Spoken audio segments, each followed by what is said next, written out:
Bien bonjour, bienvenue à la chaîne de Big D Show pour la première vidéo devant la caméra. Suite aux chaînes que j'ai regardées sur YouTube, beaucoup de youtubeurs dans le domaine du jeu vidéo montrent leur trouvaille qu'ils ont fait dans les derniers temps. Et j'ai trouvé l'idée intéressante, j'ai décidé de faire la mienne. Si vous pouvez aller voir aussi ma première vidéo que j'ai faite, qui montre ma collection de ma pièce au grand complet. Tout ce que vous allez pouvoir voir dans cette vidéo, la première vidéo que j'ai faite, tout est fonctionnel. Et je suis bien content parce que ça fait environ 5 mois que j'ai commencé intensivement à monter ma collection, à essayer d'avoir des bons prix, du beau stock, tout fonctionnel. Mais il y a quand même des bonnes boutiques à Québec pour pouvoir se procurer du bon matériel. Alors, commençons. Et en parlant de bonnes boutiques à Québec, la boutique Jeux Rétro Révo avec Gilles Kelly. Je cherchais un Sega Master System, j'en avais un, malheureusement il était défectueux. J'ai trouvé ça dans ces choses, fonctionnel, me vendu ça à très bon prix. Seule différence, c'est que la mienne avait les deux jeux intégrés et celle-là ne les a pas. Mais les deux jeux qui sont intégrés sont facilement trouvables. Ensuite, dans la famille, avec les amis, j'ai trouvé un lot. Je me suis fait donner un lot. Ça faisait longtemps que c'était remisé. Et puis, on me l'a donné. J'ai fait du nettoyage, de la réparation, testé des affaires. Et puis, je me suis ramassé avec du beau stock. Comme par exemple, un Atari 2600 Junior. Il est venu tout seul, la console seule. Une chance que moi j'avais le power supply et les fils de branchement avec les manettes que j'ai pu la tester et elle fonctionne bien. Ensuite, Super Nintendo. Jauni. Les coins cassés, le plastique est très sec. Je l'ai ouvert, j'ai fait un grand nettoyage, ça roule à l'intérieur. Mais à force de travailler dessus, elle fonctionne parfaitement. Suite à ça, un Nintendo. Un petit peu comme s'il avait été dessiné sur le dessus. J'ai essayé de le faire partir le plus possible, mais la console fonctionne parfaitement. Mais grâce aussi à des youtubeurs, c'est le fun parce qu'on peut apprendre à réparer des choses, nettoyer des choses. Des fois, ça paraît simple, mais le nettoyage est très important. Deuxième Nintendo, fonctionnelle elle aussi. Ces deux consoles, les deux Nintendo aussi sont venus juste en console, aucun fil, aucun power supply, aucun fil de branchement. Donc, en ayant les miens, j'ai pu les tester. Aussi, j'ai eu ColecoVision. S'il manque les deux manettes, je les ai enlevées pour le nettoyage. La console a été nettoyée, elle fonctionne parfaitement, je suis vraiment content. Le collant ici décolle un peu, mais sinon, elle est quand même assez propre. Elle est venue avec le power supply. C'est vraiment une grosse boîte, ça doit peser 5 livres. Mais elle fonctionne parfaitement, que je suis vraiment content. Dans la même batch de consoles que eux, j'ai réussi à sauver, à nettoyer, à frotter en masse. Il y en a deux que j'ai pas été capable de sauver. Un Super Nintendo. Encore une fois, très jauni. Un bug. Des fois, l'image apparaît, mais l'image affige. Je vais essayer de faire de la recherche, voir comment on peut sauver la console. Sinon, malheureusement, elle va servir pour des pièces. Et un Nintendo jauni un peu. Malheureusement non fonctionnel aussi. D'après moi, il faudrait que je change la barrette dans la console et on serait capable de la sauver. Ça serait vérifié avec quelqu'un qui se connaît beaucoup plus que moi pour l'instant. mais d'après moi, est récupérable. Que ça, c'est pour les consoles que j'ai ramassées récemment.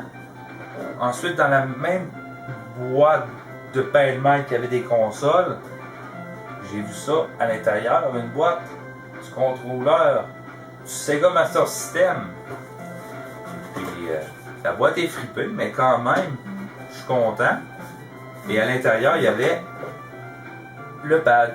Que je suis vraiment content. Je l'avais déjà ce pad-là, j'en avais déjà un. Que celle-là, ben, je le laisse dans sa boîte en fait. Là. Suite avec ce lot-là, il y avait un zapper Sega Master System.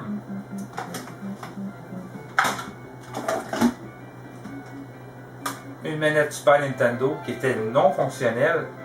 Je l'ai ouvert, je l'ai toute nettoyée, elle était vraiment sale. À ce temps, tout fonctionne. Le start, il faut appuyer fort pour que l'action se fasse. Mais j'ai réussi à la rescaper pratiquement au complet. Il va s'agir peut-être de changer les caoutchoucs, à refaire un nettoyage plus en profondeur. Un zapper Nintendo orange. Moi, présentement, j'ai un gris orange. D'avoir un troisième, pour peut-être accommoder un ami, ça peut être intéressant. Le fil de branchement pour un Super Nintendo. Une manette Sega, 6 pitons, fripée. Le caoutchouc avait ouvert, j'ai mis du ruban gommé pour essayer de la récupérer, mais elle fonctionne parfaitement. C'est le fun quand on réussit à taponner, à travailler sur un article puis le rescaper. Je trouve que c'est quand même valorisant. Une manette Sega Master System, encore là, même chose, le caoutchouc est ouvert. J'ai mis du ruban gommé, elle fonctionne parfaitement. Pas une, pas deux, mais 3 manettes Nintendo. Un bon nettoyage qui était. Ça a pris beaucoup de temps à nettoyer. Il y avait des collants. Celle-là ici, c'était tout marqué. Ici, c'était tout marqué au gros marqueur noir. J'ai réussi à en faire partir une bonne partie. Mais les 3 manettes sont fonctionnelles, que c'est le fun. Puis il y en a une d'entre elles que. Regardons. Une d'entre elles. Elle a vécu probablement des track and field hardcore. Elle a tordu dans le bas. La personne qui avait ça, elle l'a serré fort. Avec, j'avais un fil pour le PlayStation et une boîte qui me reste à tester. Il y avait 3 ou 4 joysticks qui est non fonctionnel. Il va falloir que je rouvre, je nettoie, essayer de réparer. Une manette d'une télévision. Il faut que je la teste. Et une manette pour jouer au PC. Les pitons sont collés. Il va falloir que je la rouvre et regarder c'est quoi qu'il y a là. Suite à ça, dans les jeux Nintendo, les jeux que je me suis procuré, les aventures de Bayou Billy. Et ici, je suis dans une phase des étiquettes noires, les Black Label de Nintendo. Quand j'en vois à bon prix, je les prends. Slalom. Golf. March Rider. Pinball. Et Kung Fu. Et ici, moi j'ai un Game Gear ici, je l'avais nettoyé, mais tout ce qui me restait à faire c'est de la tester. Et puis j'ai été à la boutique de Gilles, la boutique Jeux Rétro Revo. Je me suis procuré une petite cassette de baseball. J'ai essayé de prendre un jeu qui valait pas grand chose, mais c'était vraiment pour tester la console. Et puis, elle m'a permis de savoir que la console et le jeu allaient très bien. Que je suis vraiment content. Un de mes amis se débarrassait de son Game Boy. Ça ici. Aucune ligne dans l'image. Je suis vraiment content. Il va parfaitement bien. Ça a été bien entretenu. Et il y avait le jeu Tetris. Et Ninja Turtle 2. Ensuite, un de mes amis faisait le ménage de ses bibliothèques et voulait se débarrasser des jeux Xbox 360 que j'ai tout ramassé. Il y avait Darksider emballé déjà au complet. BF Bad Company. Halo 4. GTA 5.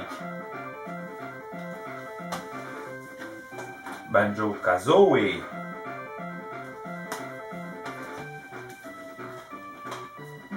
Skate 3. Dungeon Siege 3. Sniper Elite. Dead Island.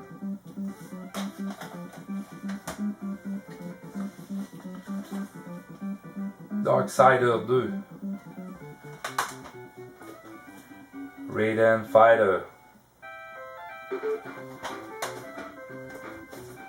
Dishonored. Ninja Gaiden 2. Call of Juarez. Sniper.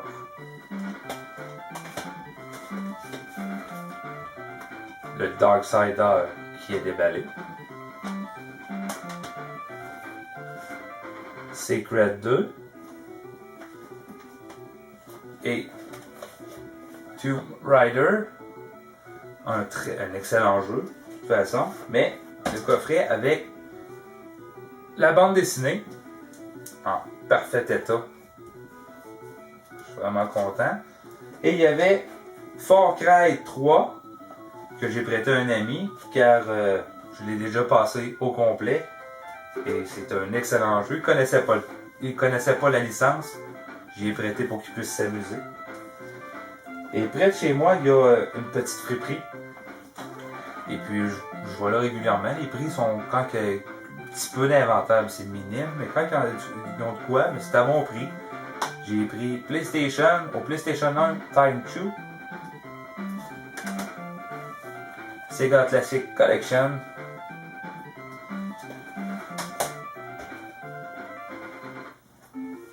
Spyro au GameCube. Et un autre ami avait un jour 64 en fait. Et puis il savait que je voulais grossir ma collection. Et puis il me dit passe à la maison, j'ai de quoi pour toi. Il me l'a vendu. Il m'a vendu ça 20$. Honnêtement, j'ai dit s'il voulait plus, il me dit non, je m'en débarrasse. J'étais vraiment content. Donkey Kong 64 complet en boîte. Et la boîte avec les livrets et tout ça, mais il n'y a pas la cartouche. Resident Evil 2. Il m'a dit prends ça pour 20$. J'étais vraiment content. Il voulait pas plus. Je me suis assassiné un peu, mais il voulait pas. Et ça me fait vraiment plaisir. Et belle attention de sa part. Il m'a dit si t'es capable de grossir ta collection, surtout avec le marché aujourd'hui, il y a des revendeurs des fois que t'as bien beau essayer d'avoir des choses à bon prix, mais c'est cher.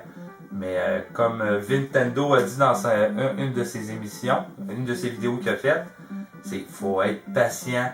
Puis c'est vrai, en étant patient, on réussit à avoir du beau stock à moindre prix, à bon prix. Même des fois, regardez, gratuitement, du travail à mettre dessus, mais c'est gratuit. Je suis vraiment content.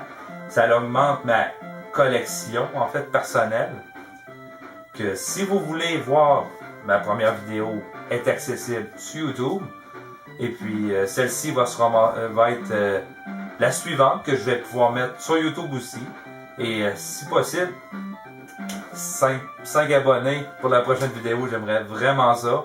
Je vous souhaite une belle soirée sur un thème de le jeu Félix le chat au NES.